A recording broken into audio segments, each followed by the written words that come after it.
अध्याय 8 लेफ्टिनेंट भीमराव अंबेडकर। भीमराव अंबेडकर को बचपन से ही पढ़ने लिखने का शौक था।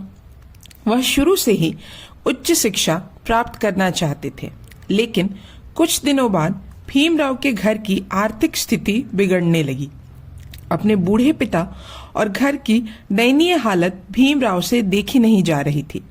इसके बाद भीमराव ने नौकरी करने का फैसला किया। भीमराव के पिता नहीं चाहते थे कि उनका पुत्र नौकरी करे।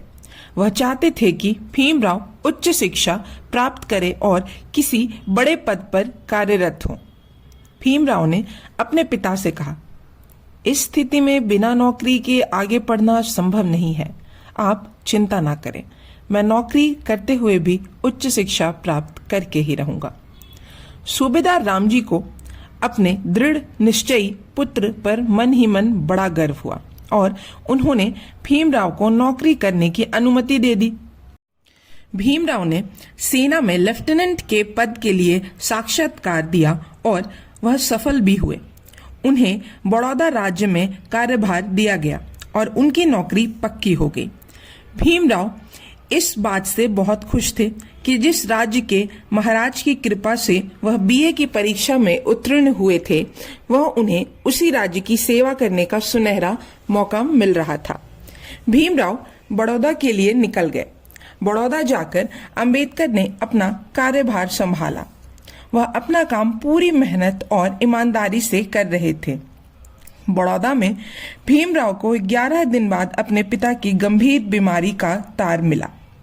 भीमराव को इस खबर से बहुत दुख हुआ। वह अपने पिता को लेकर चिंतित हो उठे और उन्होंने सेना में अपनी छुट्टी की अर्जी डाल दी। भीमराव की छुट्टी की अर्जी सेना ने खारिज कर दी। भीमराव को समझ नहीं आ रहा था कि वे अब क्या करें। एक तरफ उनकी नौकरी थी और दूसरी तरफ अपने पिता के प्रति उनकी जिम्मेदारी। अंत में मजबूर होकर उन्होंने नौकरी छोड़ने का फैसला लिया। भीमराव नौकरी त्याग कर अपने वृद्ध पिता की सेवा में हाजिर हो गए।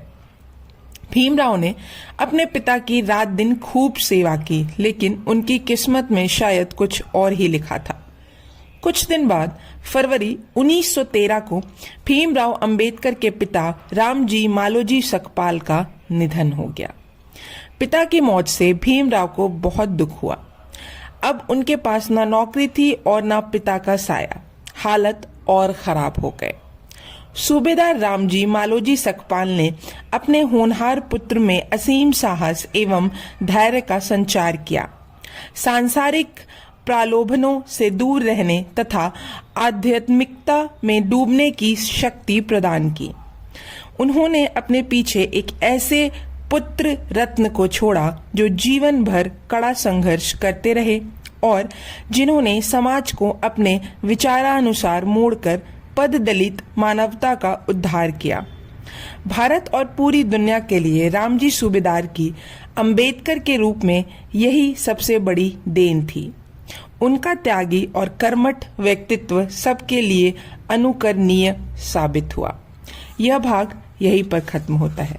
तब तक के लिए धन्यवाद।